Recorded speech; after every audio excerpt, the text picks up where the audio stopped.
ದಾವಣಗೆರೆಯ ಇಂದಿರಾ ಪ್ರಿಯದರ್ಶಿನಿ ಮೃಗಾಲಯದಲ್ಲಿ ಸಾಂಕ್ರಾಮಿಕ ರೋಗ ಕಾಣಿಸಿಕೊಂಡಿದೆಯಂತೆ. ಪ್ರಮುಖವಾಗಿ ಹಲವಾರು ಪ್ರಾಣಿಗಳಲ್ಲಿ ಈ ಸಾಂಕ್ರಾಮಿಕ ರೋಗ ಕಾಣಿಸಿಕೊಂಡಿದ್ದು ಸಹಜವಾಗಿ ಆತಂಕ ಇದೆ. ಕಾರಣ ಗ್ರಾಮದಲ್ಲಿರುವಂತಹ ಬೇರೆ ಸಾಕು ಪ್ರಾಣಿಗಳಿಗೂ ಕೂಡ ಗಾಳಿಯ ಮುಖಾಂತರ ಈ ರೋಗ ಹರಡುತ್ತೆ ಅನ್ನುವಂತಹ ಆತಂಕ ಜನಸಾಮಾನ್ಯರಲ್ಲಿ ಎದುರಾಗಿದ್ದು ಜಿಲ್ಲಾಡಳಿತ ಅಲರ್ಟ್ ಮಾಡ್ತಾ ಇದೆ. ಈ ಕ್ಷಣಕ್ಕೆ ಸಾಕು ಪ್ರಾಣಿಗಳಿಗೆ ವ್ಯಾಕ್ಸಿನ್ ಹಾಕಿಸಿ ಅಂತ.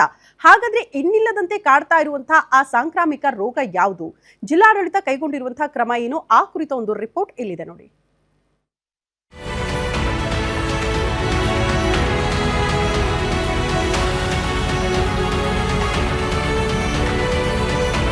ದಾವಣಗೆರೆ ತಾಲೂಕಿನ ಕಿರು ಮೃಗಾಲಯ ಸಮೀಪದ ಗ್ರಾಮಗಳಲ್ಲಿ ಇದೇ ತಿಂಗಳ 16 ಹಾಗೂ 18ನೇ ತಾರೀಕಿನಂದು ಇಂದಿರಾ ಪ್ರಿಯದರ್ಶಿನಿ ಕಿರು ಮೃಗಾಲಯದಲ್ಲಿ 4 ಚುಕ್ಕೆ ಜಿಂಕೆಗಳು ಅನುಮಾನಾಸ್ಪದವಾಗಿ ಮೃತಪಟ್ಟಿದ್ದವು. ಈ ಹಿನ್ನೆಲೆ ಜಿಲ್ಲಾಡಳಿತ ಆತಂಕಗೊಂಡಿತ್ತು. ಜಿಲ್ಲಾ ಅರಣ್ಯ ಇಲಾಖೆ ಮೂಲಕ ಮೃತ ಜಿಂಕೆಯ ಸ್ಯಾಂಪಲ್ಗಳನ್ನು ಪಶು ಆರೋಗ್ಯ ಮತ್ತು ಜೈವಿಕ ಸಂಸ್ಥೆಯ ಪ್ರಯೋಗಾಲಯಕ್ಕೆ ರವಾನಿಸಿತ್ತು. ಪ್ರಯೋಗಾಲಯದ ವರದಿ ಬುಧವಾರ ಅರಣ್ಯ ಇಲಾಖೆಯ ಅಧಿಕಾರಿಗಳ ಕೈ ಸೇರಿದ್ದು ಮೃಗಾಲಯದ ಜಿಂಕೆಗಳು ಸಾಂಕ್ರಾಮಿಕ ಕಾಯಿಲೆಯಿಂದ ಮೃತಪಟ್ಟಿವೆ ಎಂಬುದು ವರದಿಯಿಂದ ಖಚಿತವಾಗಿದೆ. ಈಗ ಮಾಡ್ತಿರೋದು ವ್ಯಾಕ್ಸಿನ್ ಹೆಸರು ಗಂಟಲು ಬೇನದೆ. ಈಗ ಮೃಗಾಲಯದಲ್ಲಿ ಜಿಂಕೆಗಳಿಗೆ HS, ಇಂಗ್ಲೀಷ್ HS ಅಂತೀವಿ, ಆ ರೋಗ ಬಂದು ಕೆಲವು ಜಿಂಕೆಗಳು ಸತ್ತಿದ್ದಾವೆ.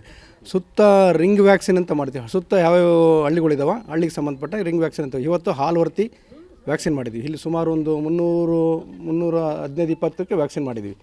ಇದು ಮಾಡ್ತಿರೋ ಉದ್ದೇಶ ಮುಂದೆ ಇದು ಬರಬಾರ್ದು ಅಂತ, ಪ್ರಿವೆನ್ಷನ್. ಹೆಮರಾಜಿಕ್ ಸೆಪ್ಟಿಸಮಿಯ ಸಾಂಕ್ರಾಮಿಕ ರೋಗ ಕಿರು ಮೃಗಾಲಯದ ಸುತ್ತಮುತ್ತಲಿನ ಹಳ್ಳಿಗಳಲ್ಲಿನ ಜಾನುವಾರುಗಳಿಗೆ ಹರಡುವ ಸಾಧ್ಯತೆ ಹಿನ್ನೆಲೆ ಹೆಬ್ಬಾಳು, ಹಾಲವರ್ತಿ, ಆನೆಗೋಡು ಸೇರಿದಂತೆ ಸುಮಾರು 10 ಹಳ್ಳಿಗಳಲ್ಲಿನ ಜಾನುವಾರುಗಳಿಗೆ ಚಿಕಿತ್ಸೆ ನೀಡಲಾಗ್ತಾ ಇದೆ. ಮತ್ತೆ ಈ ರೋಗ ಹರಡದಂತೆ ಕ್ರಮ ವಹಿಸಲಾಗಿದೆ. ಇದರ ಜೊತೆಗೆ ಮೃಗಾಲಯದಲ್ಲಿ ರೋಗ ಲಕ್ಷಣಗಳನ್ನ ಗಮನಿಸಿ ಉಳಿದ ಜಿಂಕೆಗಳಿಗೆ ನೀಡ್ತಾ ಇದ್ದ ಚಿಕಿತ್ಸೆಯನ್ನ ಮುಂದುವರಿಸಲಾಗ್ತಾ ಇದೆ. ಇದು ತಜ್ಞರನ್ನ ಕರೆಸಿ ಪರೀಕ್ಷೆ ಮಾಡಿಸಿ ಜಿಂಕೆಗಳಿಗೆ ಹೌದು 4 ಸತ್ತಿರೋದ್ರಿಂದ ಈ ಕಡೆ ಸುತ್ತಮುತ್ತಲ ಬದುಕಿರೋ ಪ್ರಾಣಿಗಳಿಗೆ ಲಸಿಕೆ ಮುಂಜಾಗ್ರತೆಯಾಗಿ ಆಗ್ತದೆ.